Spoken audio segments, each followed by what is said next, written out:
Hey, it's Cal Forever here. Doing a video about humanity's bright future. So cool. And here, it's cold in the Verde Valley here. I'm between Cottonwood and Sedona, and what's November 11th, 11/11/2016. And it's cold here in November. It gets cold at night. So I think I might head down to Phoenix or Tucson or find a place to camp down there, but for right now, I need to be patient. Wait till I get more money. It sucks not having money. I'm so fucking rich and poor at the same time. Okay.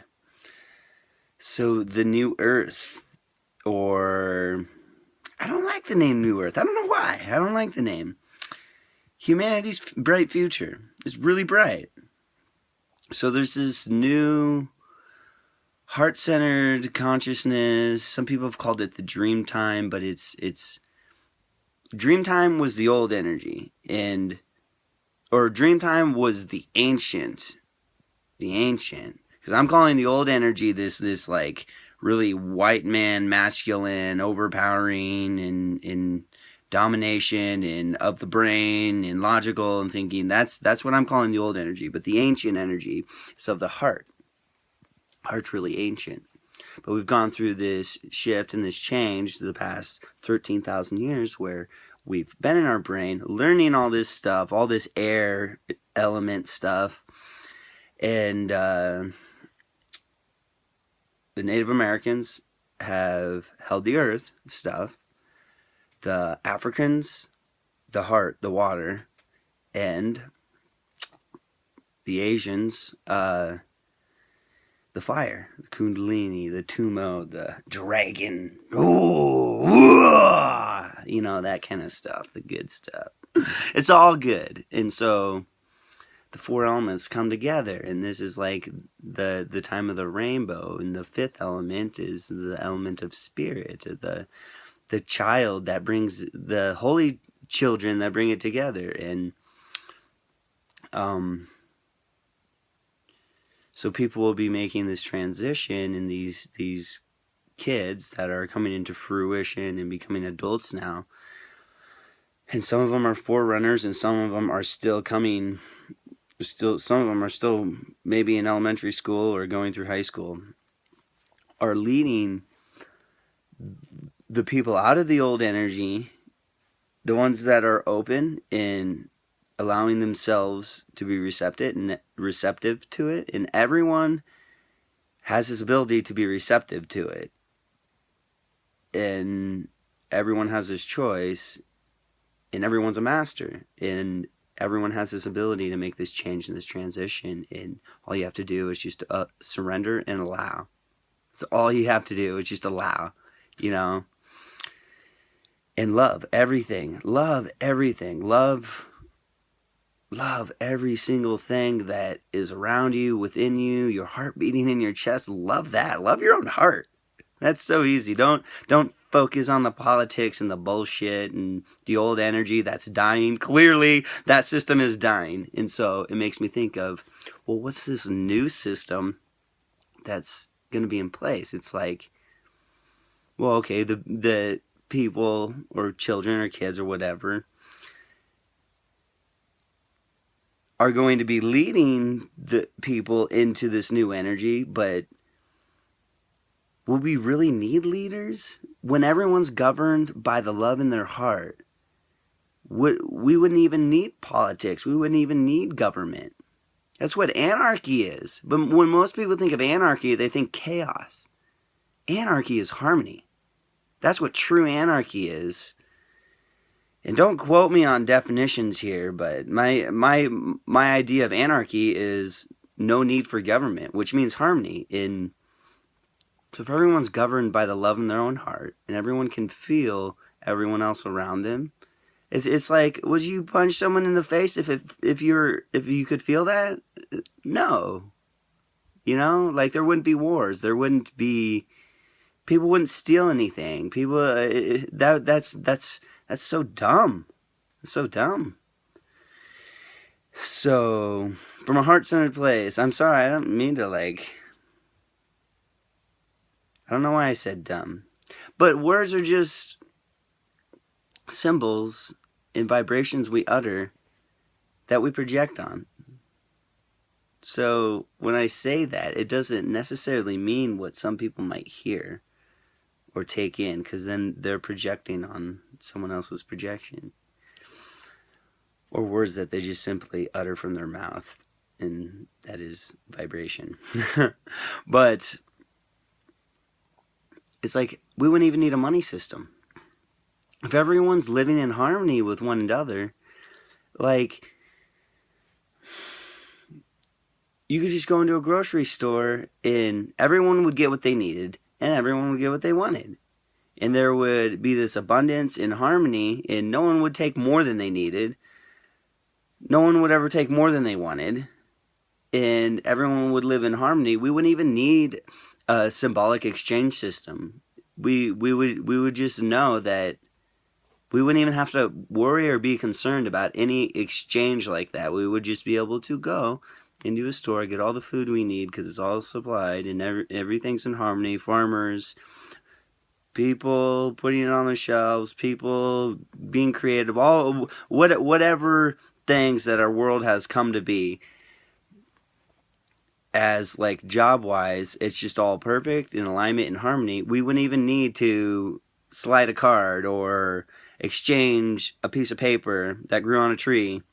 Yes, money does grow on trees and cottonwood plants. A lot of, I think, US dollar is like 40% cotton. So it grows on cotton and trees, okay? money, right? Money is just symbolic of an energetic exchange, of an exchange of goods and services, right? Which is energy.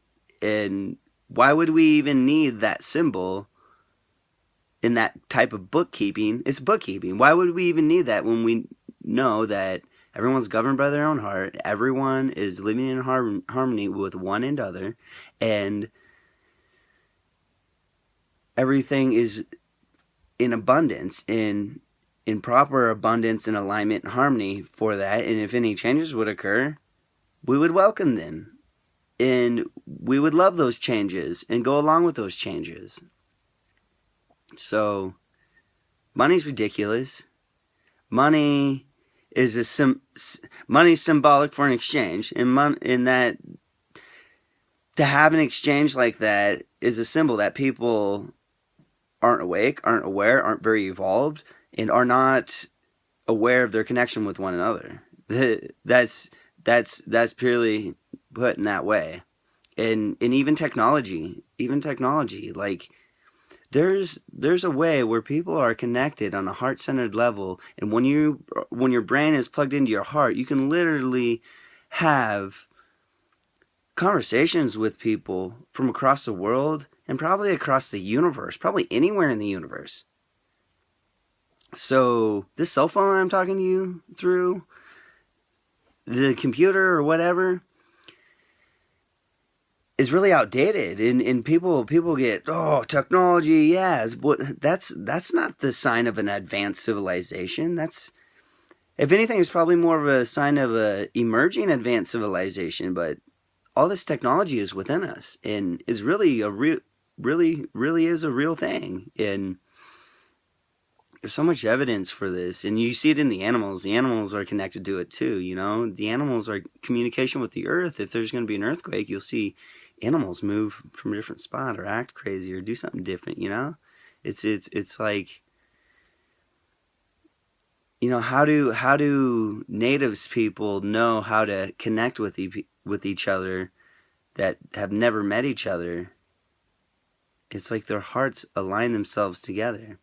But I really, because we all have a pineal gland, we all have this inner television screen, and we can download, send, and receive information from one another, from the cosmos, from each other on Earth, from the Earth, in animals and plants and all this stuff. This is a real thing. Science, I want to say science has proved this through the Electric Universe and Thunderbolts project. And they really are looking A lot of this stuff is so cool. But we literally have these electromagnetic fields that can energetically or electronically, we're calling it electricity now because it behaves as electromagnetism, can literally exchange electromagnetic information from one another. And this is also connected to electromagnetic grid of the Earth, which is then connected to the sun, which the sun is connected to all stars. And then the galaxy even has one, which is connected to all other galaxies, all overlapped, and all connected, and literally can send and receive information when you're plugged in to the seat of being, the powers that be, the Alpha and the Omega. Like there's been people that have been doing this for the longest time. Jesus was one of them. Muhammad, yes. You know, the Tibetan monks still do this to this day. Achieve this state of being where they're just pure electromagnetic beings, and that they can change and manipulate that what appears to be solid. It's a real thing. And this is happening on a mass scale right now at this moment, and it's fucking cool. So humanity has a very bright future. Fuck what people say. I'm thankful Trump is president because hopefully he'll break down the old system that's no longer serving us a lot faster than Hillary or Jill Stein or Bernie Sanders would. It's just old energy. Don't focus on it. You know, everything's collapsing around you. Thank that. Yes. You know, the rupee in India or whatever, it's worthless now. You know, that's just a sign that we have changed so much that it's just taking till now that our money systems are starting to catch up.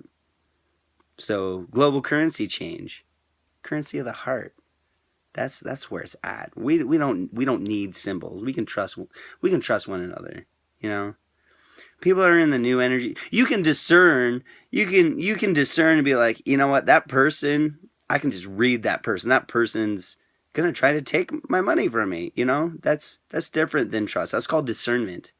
You know, you can trust that person will probably do that because you can feel it on a heart-centered level. Like, oh, this person is afraid, needs more love because he's afraid, and doesn't feel like he has enough. So he gets greedy and takes more. You know, old energy gone. Those people are capable of changing, and a lot of them will. I was going to say some of them probably won't.